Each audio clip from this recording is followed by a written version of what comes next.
Selamat sore sahabat NH, kembali lagi di episode edisi Ngopi Sore bareng dokter. Nah, sudah bersama saya Dokter Saras hari ini. Kita hari ini akan berbincang diskusi topik yang sangat menarik. Sudah bersama saya narasumber yang sangat hebat dari National Hospital, Dr. Bambang Wicaksana, spesialis bedah plastik rekonstruksi konsultan. Saya sapa dulu, selamat sore dokter. Sore, Oke, Dokter apa Saras. kabar dokter? Alhamdulillah baik. Baik ya, Dok, Sehat ya. semuanya semoga. Iya betul, kita juga berharap sahabat NH di rumah nih sehat-sehat semua ya dok ya. Dengan kondisi ini pandemi sudah mulai turun nih dok, semoga semua tetap aware sama kesehatan dan tentunya tetap menjaga kesehatan dimanapun berada ya dok ya. Siap. Nah, kita hari ini mau diskusi topik santai tapi menarik dok, tentang lebih ke perkenalan dok, bedah plastik nih sesuai dengan spesialisasi dari dokter. Nah, sebelumnya sahabat NH, saya perkenalkan dulu Dokter Bambang ini adalah lulusan dari spesialis bedah plastik dari Universitas Erlangga, dulu S1 kedokteran juga di Erlangga, betul ya dokter ya? Betul. Nah, mungkin nih dokter bisa bantu saya jelasin nih dok ke sahabat-sahabat NH di rumah, mungkin belum kenal dok, bedah plastik tuh sebetulnya apa sih dok? Apa bedah plastik yang minyak gorengan itu dok? Mungkin kerasak gorengan itu, nah mungkin atau bedah plastik tuh apa dok? Boleh diceritakan? Ya, jadi saya sedikit cerita ya. Bedah plastik itu mungkin di masyarakat awam itu diidentifikasikan dengan pakai plastik gitu Pakai ya, plastik, pakai iya, Dok. kresek lah, pakai ember dan lain-lain lah. Iya, betul. Sehingga banyak meme-meme itu yang bedah plastik itu identik dengan benar-benar plastik, literally plastik gitu. Iya, Nah, iya benar. jadi plastik itu sebenarnya dari kata Latin ya. Plastikos itu dari bahasa Latin. Kemudian dalam bahasa Indonesianya plastik itu pakai K, tapi kalau aslinya plastikos itu pakai COS, plastikos. Artinya itu membentuk. Jadi to mold, kalau dalam bahasa Inggrisnya mold itu membentuk. Jadi bisa dibilang kalau bedah plastik atau plastik surgery ya dalam bahasa Inggris itu adalah salah satu bidang ilmu kedokteran ya, cabang ilmu kedokteran yang fokus terhadap suatu bentuk. Oke, fokus terhadap bentuk. Ya. Bentuk. Jadi seperti itu. Jadi bentuk itu ya bentuk yang tidak wajar kita ubah mendekati normal, yang tidak normal kita perbaiki menjadi mendekati normal, ataupun bentuk-bentuk yang sebenarnya sudah normal kita mold lagi, to mold untuk menjadi yang lebih baik gitu, Lebih baik seperti lagi. itu. Oke, gitu ya dok ya. Jadi bedah plastik tuh sebetulnya bukan plastik ya dok ya, Bukan. tapi dari bahasa Latin yang artinya membentuk. Nah itu sahabat NH ilmu baru ya hari ini ya. Nah dok, dokter sendiri kan titelnya bedah plastik rekonstruksi dok. Apakah itu adalah bagian cabang keilmuan dari bedah plastik atau sebetulnya ada cabang keilmuan berapa banyak sih dok di dalam bedah plastik itu sendiri dok? Jadi menurut silsilah ya, kalau kita kan segala sesuatu yang ada di negara kita ataupun di ilmu kedokteran itu kan pasti ada merujuk kepada induknya. Jadi kalau di luar negeri ada plastik rekonstruktif gitu, seperti itu. Jadi kalau di bahasa Indonesia kan akhirnya menjadi bedah plastik dan rekonstruksi. Memang bedah plastik itu ada berdiri di dua kaki. Kalau kita ibaratkan seperti yang tadi saya sudah utarakan bahwa untuk merubah kondisi yang tidak normal menjadi mendekati normal, itulah ranah rekonstruksi. Iya. Misalnya ada orang terlahir dengan ya mohon maaf dengan kondisi bibir sumbing misalnya kan. Itu kan tidak normal. Betul. Bawaan lahir. Oleh karena itu kita melakukan suatu bentuk tindakan operasi untuk mendekati normal, membawa bentuk yang tidak normal itu kita jadikan mendekati normal, tapi tetap tidak akan bisa normal. Itulah ranah rekonstruksi, bahwa kita tidak akan bisa membuat sesuatu yang aslinya memang tidak normal, entah itu karena kelainan bawaan atau karena suatu bentuk trauma, kecelakaan ataupun trauma-trauma yang lain, itu kita hanya bisa mendekati normal saja. Itu ranah rekonstruksi. Sedangkan yang satunya itu kaki satunya kita beri di estetik. Estetik itu orang yang udah normal, nggak ada apa-apanya, maksudnya tidak ada kelainan bawaan, tidak Tidak ada keluhan kenapa-kenapa. ya dok Iya. ya, iya. Cuman mungkin misalnya matanya tidak ada lipatannya, misal gitu ya. Memang ada beberapa ras ataupun teman-teman saudara-saudara kita dari Oriental itu kadang-kadang tidak ada lipatan mata. Ada yang menilai itu suatu bentuk yang bagus, tapi banyak juga yang menilai kurang lebar gitu loh. Sehingga kita buatkan lipatan. Nah, proses ataupun prosedur membuat sesuatu yang normal menjadi tampak lebih normal itu adalah ranah estetik. Ranah estetik. Baik. Makanya kita berdiri di atas dua kaki, satu rekonstruksi, satu estetik. Makanya namanya spesialis bedah plastik rekonstruksi. Seperti itu. Untuk dokter sendiri ini lebih ke arah mana dok atau sama aja dua-duanya? Kalau saya emang konsultannya di bidang advance aesthetic surgery ya, lebih ke arah bedah estetiknya mungkin. Oke, baik dok. Nah, karena dokter nih konsultan nih estetik nih dok, bisa tanya lebih detail lagi dok. Untuk yang masuk ke ranahnya bedah plastik estetik ini, itu selain tadi dokter bilang, ya kan intinya adalah memperbaiki, membentuk sesuatu yang memang normal, kemudian kita bentuk menjadi sesuatu yang lebih diinginkan, mungkin bahasanya seperti itu ya dok ya. Nah itu tuh apa aja dok? Apakah hanya wajah aja? Mungkin kan orang nih sahabat NH mungkin taunya estetik tuh wajah gitu definisinya. Apakah ada mungkin atau ada bagian lain dok, bagian tubuh lain gitu dok? Mungkin dok jelaskan. Jadi konsep estetik itu meliputi dua hal dalam bedah plastik itu. Yang pertama face itu wajah. Kita fokus wajah. Emang orang ibaratnya toko wajah itu kan etalase. Iya, yang kan? dipajang ya dok yang ya. dipajang, yang dilihat, yang dikenal, yang diidentifikasikan.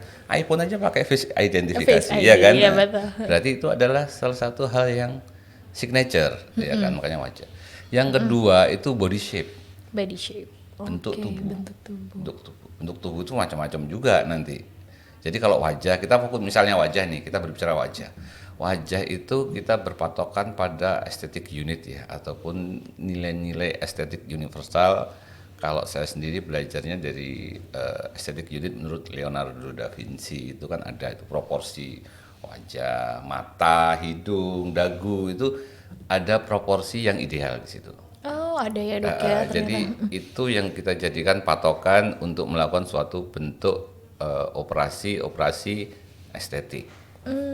Misalnya ini lebar mata itu seberapa, tinggi hidung itu seberapa, sudut antara columella sama philtrum itu seberapa, dagu itu perbandingannya itu seberapa, itu kemudian bentuk pipi, kemudian juga dahi, dan itu memang ada proporsi-proporsi yang ideal. Nah, kita akan tarik segala sesuatunya itu menuju ke proporsi-proporsi ideal secara universal itu tadi.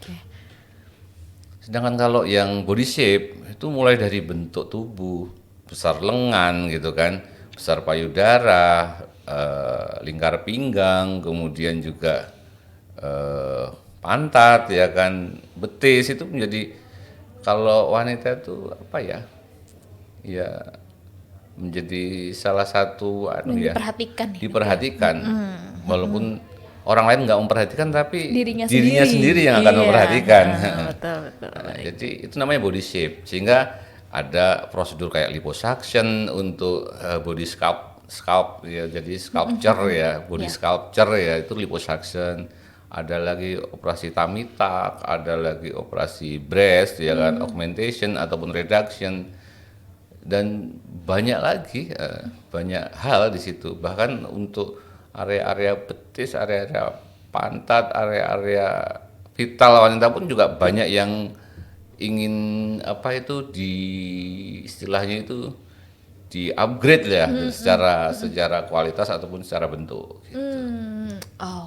Oke, baik. Nah, itu ya dok ya. Nah, dok, sering nih dok kita mendengar di Indonesia ini banyak sekali stigma terhadap bedah plastik dok. Mungkin ada nggak dok yang mau dokter sampaikan stigma di masyarakat ini padahal kenyataannya seperti ini gitu dok. Mungkin sekaligus mengedukasi nih dok, karena kan konten kita ini juga mengedukasi sahabat NH di rumah supaya lebih melek sama apa yang dinamakan kesehatan.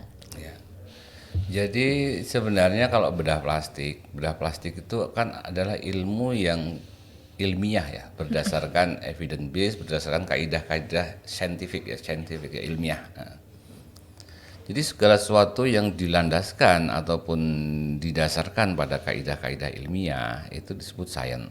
Nah, oleh karena itu bedah plastik itu juga masuk dalam kategori ilmu-ilmu sains. Nah, yang sering kadang-kadang di masyarakat bahwa bedah plastik kok nanti pakai plastik. Nah, itu jelas Tadi tidak udah benar. diklarifikasi di awal ya, Dok, tidak pakai ya. plastik Tidak pakai materialnya. plastik. Iya. Kemudian nanti kalau kena panas meleleh gitu kan. Karena pakai plastik. Karena pakai plastik, iya betul. Iya. Itu juga tidak. Jadi kita menggunakan material-material ya dari tubuh kita sendiri atau kadang-kadang kita menggunakan material-material dari luar. Maksudnya material-material yang non biologik. Contoh gini, contoh ada prosedur untuk memperbaiki bentuk hidung, namanya rinoplasti.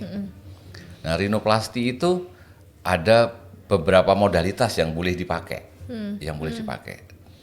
Misalnya pakai silikon padat. Nah, silikon padat bisa juga pakai cartilage, tulang kita sendiri. Tulang rawan ya, Nah, Dok, tulang ya, rawan kita cartilage, sendiri. ya. Nah, kalau pakai silikon padat itu berarti kan kita ngambil material dari luar. Berarti non biologik. Sedangkan yang cartilage kita pakai tulang kita sendiri, biologik. Nah, di situ silikon pun ya yang kita pakai itu pun juga harus memenuhi grade tersendiri. Jadi ada medical grade. Tapi kami di NH DAPS ini sudah tidak menggunakan silikon untuk operasi hidung. Kita fokus pada penggunaan biomaterial, dalam hal ini cartilage ya bisa Dari pakai tubuh sendiri ya, Dok, ya. ear cartilage ataupun pakai rib cartilage. Oke, Jadi baik. itu yang pertama bahwa seperti itu. Yang kedua, kadang-kadang masyarakat itu rancu antara dokter, kemudian dokter estetik, dokter kulit, dokter bedah plastik. Itu kan seakan-akan kan Tumpang tindih ya, Dok. tindih. Iya. Nah, di situ yang harus diperhatikan buat masyarakat bahwa dokter bedah plastik itu adalah dokter bedah. Oke. Jadi dia mempunyai pendidikan tersendiri, kemudian mempunyai organisasi sendiri, sehingga dia bisa melakukan pelayanan yang legal formal sesuai dengan hukum yang berlaku di Indonesia. Itu namanya dokter bedah plastik. Kadang-kadang kan memang kita dibingungkan oleh setiap tindakan itu sudah ngomong bedah plastik, padahal juga belum tentu itu tindakan bedah plastik, belum tentu juga yang mengerjakan seorang ahli bedah plastik. Nah, di sini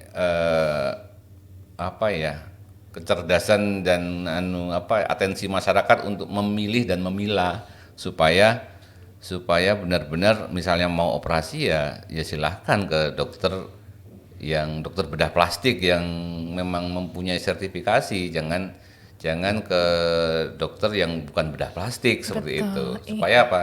Supaya mendapatkan pelayanan yang benar-benar bagus dan bertanggung jawab, seperti itu.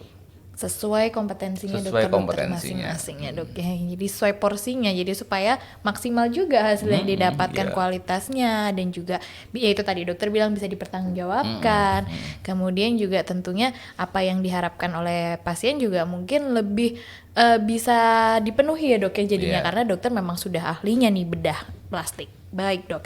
Nah, tadi dokter udah ada bocoran-bocoran dikit nih, Dok, tentang NH-DAPS. Nah, jadi sahabat NH di rumah, National Hospital membuka layanan baru yang kita namakan NH-DAPS. Nah, itu adalah layanan baru yang meliputi ada di situ bedah plastik, ada estetiknya juga, kemudian spesial dermatologi juga. Nah, ini Dokter Bambang ini adalah salah satu dokter yang berpraktek di NH-DAPS itu. Nah, mungkin nih Dokter Bambang mau jelaskan, Dok, NH-DAPS ini apa sih, Dok? NH-DAPS ini melayani apa aja?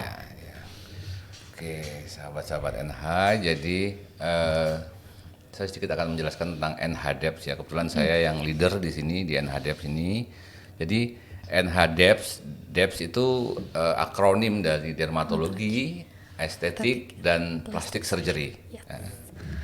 Jadi di National Hospital ini ada layanan yang core-nya itu estetik. Core-nya itu estetik, layanan estetik, di mana di situ kita hadirkan dokter-dokter dermatologi untuk memenuhi kebutuhan estetik kulit, ya kan, medical estetik namanya dermatologi. Kemudian ada dokter-dokter umum yang memang fokus di estetik di situ. Jadi antara dokter dermatologi, dokter umum, estetik, dan plastik surgery, kami dari plastik surgery, saya sendiri, kita adalah tim. Ada lagi tim tambahan dari ginekologi. Wah, menarik, ada tim Ya, ginekologi. ginekologi, 4 estetik berarti tapi. ya, Dok, Jadi ya? estetik ginekologi. Wah, boleh tuh tahu, Dok, apa, Dok, itu, Dok? Ya, jadi kami ini untuk plastik surgery-nya ada 4. Ada 4 plastik surgeon di sini. Nah, kenapa kita banyak plastik surgeon? Karena kita tim ya. Tim supaya dalam setiap tindakan itu ada second opinion. Untuk meminimalkan meminimalkan miss dan memaksimalkan hasil. Outcome. Iya, Ah, hasil, outcome. betul. Itu ada 4. Saya sendiri ada dokter Dinar, dokter Putri, dokter Wilma. Kemudian juga ada dermatologi, itu kita ada 1, dokter Huse, dan dari estetik general practitioner itu dokter Tiffany. Dokter dermatologi dan general estetik ini akan berkiprah pada area medical estetik.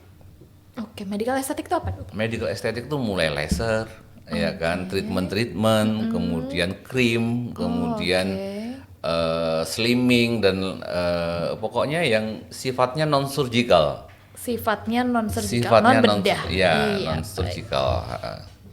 Kita ada laser, ada RF, ada banyak lah pokoknya, nanti bisa kita detailkan. Kemudian yang kami dari plastic surgery itu memang satu tim untuk khusus berkiprah ya, ataupun di bidang bedah plastik. Kita ada konsultan kraniofasial. Jadi kalau misalnya teman-teman nggak perlu ke Korea lah kalau untuk operasi-operasi ortognetik, misalnya majuin rahang, mundurin rahang, majuin pipi, itu sudah bisa kita kerjakan di National Hospital. Terus ada juga microsurgery-nya Dr. Wilma, itu microsurgery, Dr. Dinar juga untuk bidang estetik. Jadi kita berempat itu suatu tim, bentuk tim. Diharapkan nanti tidak hanya yang sifatnya estetik saja yang kita tangani, tapi lebih ke arah keseluruhan bedah plastik, rekonstruksi maupun estetik. Oke, tadi dokter singgung microsurgery itu apa, Dok? Microsurgery itu jadi salah satu majoring dalam bedah plastik untuk bidang rekonstruksi. Misalnya contohlah ada suatu bentuk kanker payudara. Kemudian payudara diambil. Nah, untuk melakukan suatu bentuk rekonstruksi, maka kita akan memindahkan kulit bagian perut, bawahnya pusar, untuk dijadikan bentuk payudara. Nah, itu kita kadang-kadang bisa melakukan teknik mikro dengan tram flap ya namanya, kemudian kita tempel untuk menjadi bentuk payudara tanpa silikon, tentunya lebih biological. Atau misalnya kita bikin rahang, ada kasus tumor rahang di daerah rahang, kita ambil dari tulang kaki, tulang fibula, kita bentuk menjadi rahang. Jadi itu salah satu bentuk rekonstruksi sih. Karena ke depan National Hospital itu harus kuat untuk bedah plastiknya, baik estetik maupun rekonstruksi. Baik. Oke, semoga ya cita-cita itu terwujud ya, Dok, ya, Amin, bisa berkembang. amin. Kita mulai dengan NHDEPS ini. Nah, ini Iya. tadi dokter berarti saya ulangi lagi, dokternya ada 4 ya, Dok, ya? Plastik surgeonnya kita ada 4. Iya, dokter plastik surgeonnya ada 4. Satu objin untuk estetik, ginekologi. Nah, itu tadi belum dibahas, Dok. ini Lewat, ini. Dok. Iya, Jadi padahal untuk, seru nih, Dok, kayaknya. estetik ginekologi ini ada teman-teman cewek-cewek ya, teman-teman wanita itu kan biasanya kan cukup perhatian untuk area-area kewanitaannya. Iya. Nah, di situ bisa ada namanya laser tightening gitu, jadi untuk pengencangan. Kemudian juga ada bleaching gitu untuk membersihkan, memutihkan area situ. Kemudian juga ada beberapa memperbaiki bentuk labiaplasti, vaginoplasti. Nah, itu memang area sensitif yang nanti akan dilakukan oleh sejawat kita dari Obgyn yang mengkhususkan untuk estetik ginekologi itu tadi. Oke, berarti NHDEPS ini ada dokter umum estetiknya, ada dokter spesialis kulitnya, ada dokter bedah plastiknya, dan ada dokter Obgynnya Ya, Dok, yang estetik ginekologi. lengkap ya, pokoknya mau dari atas kepala sampai ujung bawah. kaki pokoknya Iya, bisa. sampai ya, yang Dok? nyelempit gitu. Daerah Sampai rahasia yang itu tersembunyi-tersembunyi bisa. ini bisa, luar biasa. Nah, Dokter Bambang ini sebagai leadernya dari NHDEPS nih, sebenarnya harapannya apa sih Dok dengan adanya NHDEPS ini di National Hospital? Harapan kami ya dari NHDEPS ya, bahwa yang pertama itu memberikan edukasi dan literasi pada masyarakat bahwa plastik surgery kemudian estetik itu memang harus dilakukan oleh ahlinya, harus dilakukan di tempat-tempat fasilitas kesehatan yang support, ya kan? Yang memadai, ya. Harus dilakukan di tempat-tempat yang mempunyai legalitas izin yang pasti, gitu. Supaya apa? Supaya pasien itu juga mendapatkan kejelasan dan perlindungan juga. Betul. Itu yang pertama. Kemudian yang kedua itu bahwa NHDEPS diharapkan itu bisa menjadikan salah satu destinasi ya medical tourism di Indonesia tentunya, karena kita ini siap untuk melakukan segala jenis operasi dalam bidang bedah plastik dan estetik. Oke. Jadi tim kita seperti yang sudah kami sampaikan tadi, tim kita lengkap ya. Saya bukan hanya praktek sendiri, karena kalau praktek sendiri pasti tidak akan bisa menghandle semuanya, ya kan. Kita ada tim, sehingga kalau ada berbagai macam pasien, mulai dari pasien-pasien ortogenetik, pasien-pasien rekonstruksi, pasien estetik, pasien hair transplant, tanaman rambut, itu kita ada timnya. Jadi kalau kerja tim itu kita istilahnya itu bisa lebih holistik ya kan. Kalau sendiri kita punya keterbatasan tenaga, Iya, keterbatasan betul. waktu, sehingga tidak bisa membuat suatu bentuk legacy yang cukup signifikan lah buat Surabaya seperti Iya. itu.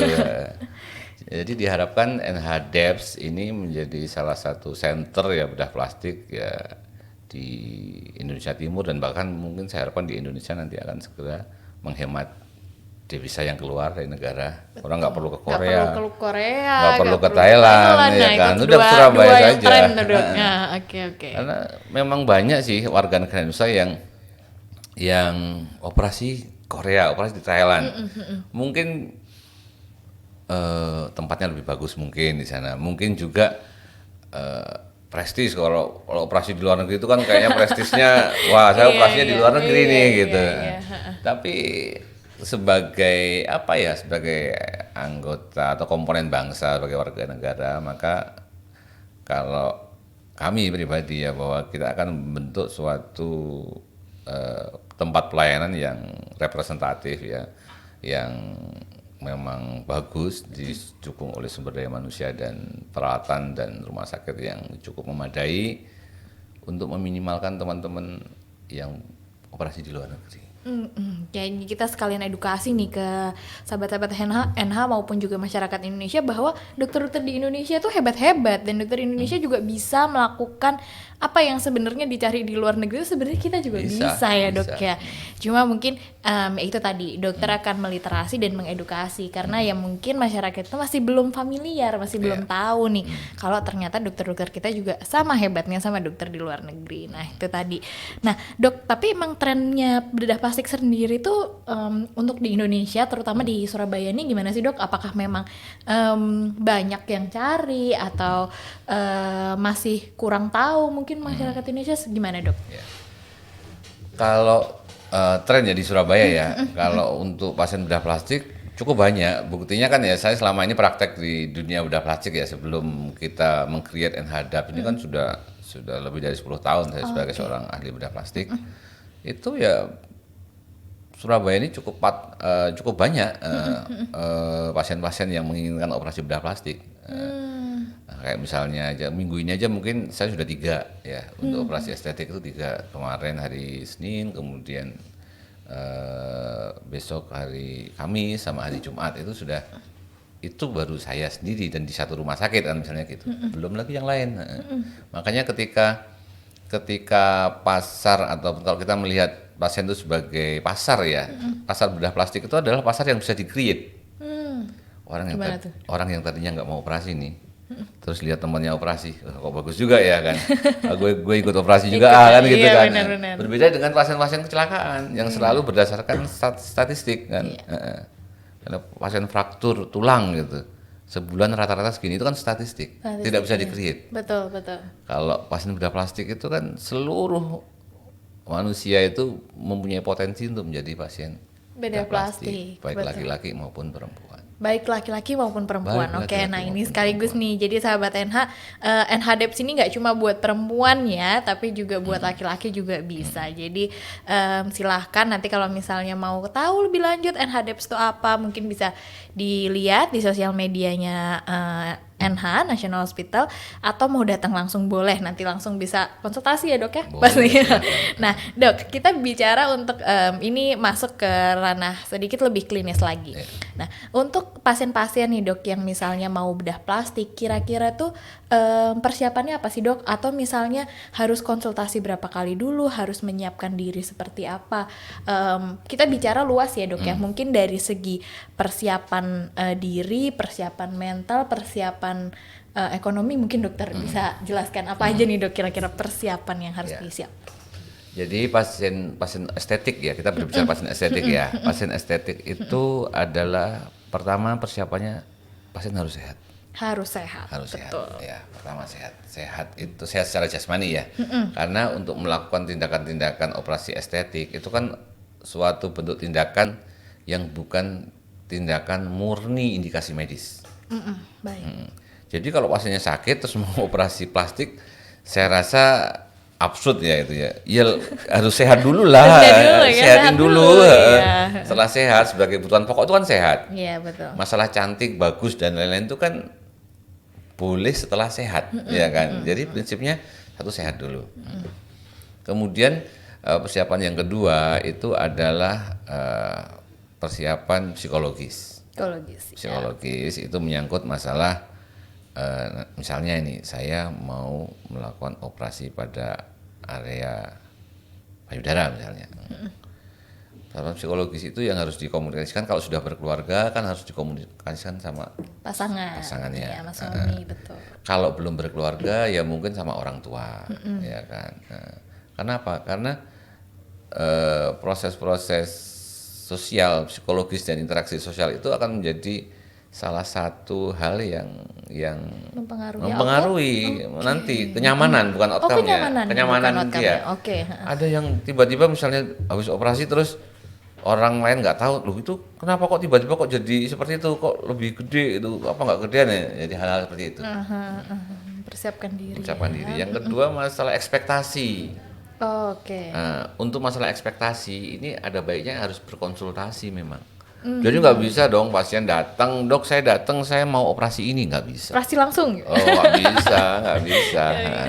Ada namanya sesi konsultasi, kemudian di situ akan ada discuss ya, ekspektasinya seperti apa, keinginannya seperti apa, harapannya seperti apa, mungkin nggak kita bantu untuk mewujudkannya, ataukah ini hal yang cukup mustahil, ataukah harus nunggu alatnya dulu. Jadi itu yang harus dikomunikasikan dan didiskusikan sebelum melakukan proses operasi sendiri. Jadi harus konsultasi dulu. Konsultasi menjadi hal yang sangat penting. Oke, baik. Nah, itu tadi kita bicara tentang persiapan. Nah, bagaimana dengan mungkin sahabat-sahabat NH yang sudah menjalani proses operasi, kemudian sekarang dalam proses recovery, dok. Apa yang penting, hal-hal yang perlu ditekankan atau diperhatikan dalam proses recovery pasca operasi? Proses recovery pasca operasi pada prinsipnya adalah sama untuk semua jenis operasi. Pada prinsipnya sama. Di mana kita harus melakukan suatu bentuk upaya perawatan melindungi, mengkeep ya daerah-daerah yang operasi supaya proses penyembuhan itu berjalan dengan sebagaimana mestinya. Nah, jadi misalnya harus istirahat, ya kan. Yang kedua, misalnya kalau ada irisan, ada tutup nggak boleh terkena air daerah-daerah operasi. Kemudian yang ketiga mungkin menghindari bad habit, ya kan. Bad habit itu apa, Dok? Bad habit itu kebiasaan-kebiasaan buruk yang dilakukan mungkin sebelum operasi, misalnya merokok, minum alkohol, kemudian juga begadang. Jadi itu kan disebut bad habit ya. Bad habit yang memang ada bagi setiap manusia, berbeda-beda bad habitnya. Kemudian juga aktivitas dibatasi, jangan masih baru selesai operasi 2 hari udah mau nge-gym, itu kan juga nggak anu ya. Nggak pas lah. Nah, yang penting itu akan dikomunikasikan dan diedukasikan oleh dokternya pasti. Pasti ya, Dok Pasti. ya. Karena setiap prosedur berbeda-beda, apa yang boleh dan apa yang nggak boleh gitu. Oke, jadi pastinya nanti setelah operasi dokter akan memberitahu kepada pasien juga tentang setelah pasca operasi ini apa aja yang harus dilakukan, yang tidak boleh dilakukan, kemudian berapa lama harus kontrol termasuk Iya, mungkin ya, iya, Dok ya, supaya memaksimalkan hasil yang diinginkan tadi. Iya. Oke, baik. Nah tadi kita bicara tentang konsultasi, kita langsung aja nih ngomong nih, Dok. Dokter untuk kalau mau konsultasi dengan Dokter Bambang nih bisa ketemu di NHDEPS hari apa aja, jam berapa, Dok? Waduh, ini kalau saya setiap hari pasti ada di. Setiap hari pasti ada. Pasti ada, cuma waktunya itu berbeda. Jadi kalau misalnya mau konsultasi, kita bisa menghubungi nanti call centernya di NHDEPS, ada nanti bisa dihubungkan dari National Hospital juga ada. Cuma kalau kita dari bedah plastik, kalau saya pribadi sih malam ya banyak banyak prakteknya di malam hari jam 7 sampai jam 9 malam sih. Oke, jadi bisa langsung menghubungi aja ya, Dok ya, Bisa. call centernya National Hospital atau bisa langsung ke NHDEPS untuk tanya kira-kira bisa ketemu sama Dokter Bambang kapan. Ya, Nah, nanti bisa dijadwalkan sama tim dari kami gitu, admin. Oke, baik. Nah, terakhir nih, Dok, sebelum kita tutup, Dok, ada nggak, Dok, pesan untuk sahabat NH di rumah yang sedang menonton untuk terkait dengan bedah plastik nih, Dok? Ada pesan mungkin atau dokter juga mau menyampaikan tips-tips juga boleh, Dok, sebagai penutup closing statement dari dokter. Jadi pesan dari kami dari tim bedah plastik dan juga mungkin dari sejawat-sejawat bedah plastik bahwa buat seluruh masyarakat harap kalau ingin melakukan suatu bentuk prosedur operasi bedah plastik datang itu ke ahlinya, ke dokter bedah plastik ya. Cari apakah itu dokter bedah plastik atau bukan. Kalau bukan dokter bedah plastik nggak usah operasi lah istilahnya itu. Kalau untuk yang advance ya, misalnya untuk kosmetik yang benar-benar berat harus cari dokter bedah plastik. Supaya apa? Supaya keamanan, kemudian kenyamanan, kemudian ekspektasi hasil itu juga bisa dilakukan, bisa terwujud ibaratnya. Karena saat ini tuh banyak tempat-tempat pelayanan kesehatan yang menawarkan hal-hal yang berbau bedah ya. Kadang-kadang juga tidak didukung oleh evidence base juga dan juga tidak didukung oleh sumber daya manusia yang memang bergerak di bidang itu. Ada bukan dokter bedah plastik melakukan suatu prosedur ini atau itu, walaupun itu juga sejawat kita, tapi tetap kecerdasan dari masyarakat ini harus tetap dibutuhkan. Cek perapi.org.id itu adalah website dari Perhimpunan Dokter Bedah Plastik. Ada misalnya di kota Surabaya, ada siapa aja sih yang benar-benar dokter bedah plastik, di kota Palembang siapa sih, di situ ada semua. Oke, ada lagi, Dok, mungkin pesannya? Saya rasa itu saja. Apapun itu, kalau mau melakukan operasi bedah plastik, siapkan kesehatan, kemudian niat, mental, dan mungkin juga dukungan dari keluarga, teman, ataupun dari saudara. Baik. Wah, kita sudah hampir 1 jam nih dok membahas tentang bedah plastik. Ini sangat menarik, ringan tapi menarik karena pastinya ini topik yang sedang hangat juga. Maksudnya dalam artian sedang in di masyarakat, pastinya banyak juga yang ingin tahu mengenai bedah plastik. Kita tadi sudah bincang-bincang. Bagi sahabat NH yang mungkin masih punya pertanyaan, masih ingin nanya-nanya tentang bedah plastik, langsung aja datang ke NH Depth dan langsung bisa konsultasi dengan dokter-dokter yang ada di sini, atau mau ketemu sama dokter Bambang langsung bisa ya dok ya. Oke, baik. Saya mau mengucapkan terima kasih nih dok karena sudah menyempatkan untuk menjadi narasumber di episode hari ini. Kita berbicara tentang bedah plastik dengan Dr. Bambang Wicaksono, spesialis bedah plastik rekonstruksi konsultan. Baik, terakhir sebelum saya menutup acara podcast hari ini, saya ingin menyampaikan kepada sahabat NH, mengingatkan jangan lupa untuk juga follow sosial medianya National Hospital di YouTube-nya, juga Instagram, serta juga ada website di www.nationalhospital.com untuk mengetahui apa saja layanan-layanan yang disediakan oleh National Hospital beserta dokter-dokternya. Nah, kita available setiap saat. Kalau mau call center juga kita bisa langsung ditelepon aja di call centernya National Hospital untuk mengetahui apa saja yang dilayani oleh National Hospital beserta promo-promo apa mungkin yang disediakan oleh National Hospital. Nah, sekali lagi saya ucapkan terima kasih Dokter Bambang. Terima kasih, Semoga dokter sehat selalu, Amin, sukses selalu. amin. Kita semoga bisa berjumpa lagi di lain waktu di podcast episode edisi Ngopi Sore bareng dokter yang lainnya. Oke, terakhir kita sampaikan juga kepada sahabat NH, jaga kesehatan, tetap jaga prokes, dan juga jika ada masalah kesehatan langsung hubungi fasilitas kesehatan terdekat atau langsung saja ke National Hospital. Oke, kita salam bye-bye dulu dok sama dokter dan sama sahabat di rumah. Terima kasih.